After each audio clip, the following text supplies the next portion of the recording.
नमस्कार मित्रांनो, मी राहुल वाघाने तुमच्या सर्वांचं पुन्हा एकदा आपल्या या नवीन व्हिडिओमध्ये हार्दिक स्वागत आहे. मित्रांनो, महाराष्ट्र शासनाच्या नमो शेतकरी महासन्मान निधी योजनेच्या लाभार्थ्यांसाठी एक अत्यंत महत्त्वाची बातमी या ठिकाणी समोर येत आहे. मित्रांनो, नमो शेतकरी योजनेचा 8वा हप्ता कधी जमा होणार आणि कोणत्या कारणामुळे राज्यातील हजारो शेतकऱ्यांची नावे या योजनेतून आता वगळण्यात आलेली आहेत, याबद्दलची सविस्तर आणि खात्रीशीर माहिती आपण आजच्या या व्हिडिओमध्ये सविस्तर पाहणार आहोत. मित्रांनो, जर तुम्ही या योजनेचे लाभार्थी असाल तर हा व्हिडिओ शेवटपर्यंत नक्की पहा. मित्रांनो, नमो शेतकरी योजनेच्या 8व्या हप्त्याची वाट पाहणाऱ्या शेतकऱ्यांसाठी मोठी अपडेट या ठिकाणी समोर आलेली असून विविध सूत्रानुसार आणि राजकीय हालचालीनुसार राज्य सरकार नमो शेतकरी योजनेचा 8वा हप्ता डिसेंबर अखेरपर्यंत पात्र शेतकऱ्यांच्या बँक खात्यात जमा करण्याच्या तयारीत आहे.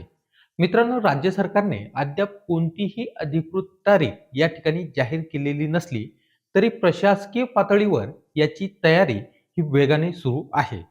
मित्रांनो, आगामी जिल्हा परिषद आणि पंचायत समितीच्या निवडणुकांच्या पार्श्वभूमीवर सरकार शेतकऱ्यांना दिलासा देण्यासाठी हा हप्ता लवकरच वितरित करण्याचे संकेत या ठिकाणी मिळत आहे. मित्रांनो, 28,000 शेतकरी या ठिकाणी अपात्र ठरवण्यात आलेले आहे. पंतप्रधान किसान योजनेच्या धर्तीवर आता राज्य सरकारने सुद्धा नमो शेतकरी योजनेच्या लाभार्थ्यांची छाननी ही सुरू केलेली आहे.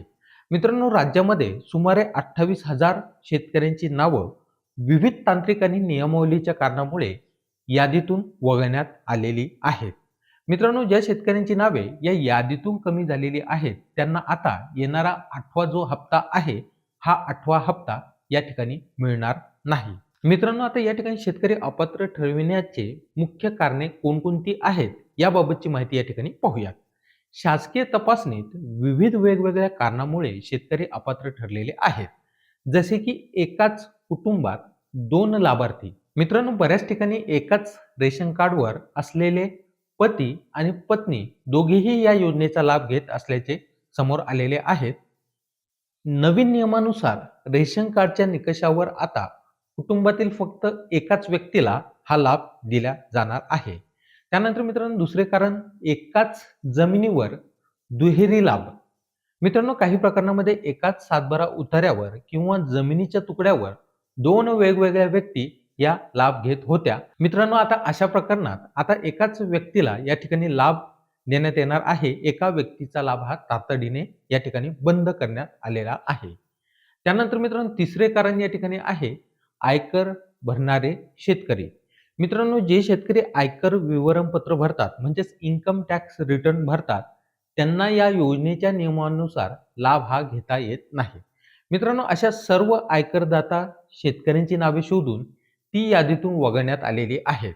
मित्रांनो, यासोबतच KYC आणि आधार लिंकिंग हे सुद्धा या ठिकाणी हप्ता न मिळण्याचे कारण या ठिकाणी शेतकऱ्यांचे ठरणार आहे.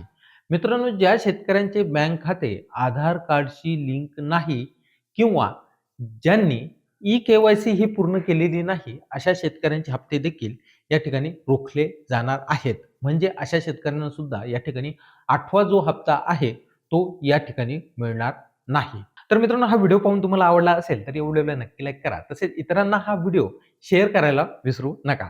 तर चला, लवकरच भेटूया अशाच एका नवीन माहिती आधारित पुढील व्हिडिओमध्ये. तोपर्यंत जय हिंद, जय महाराष्ट्र.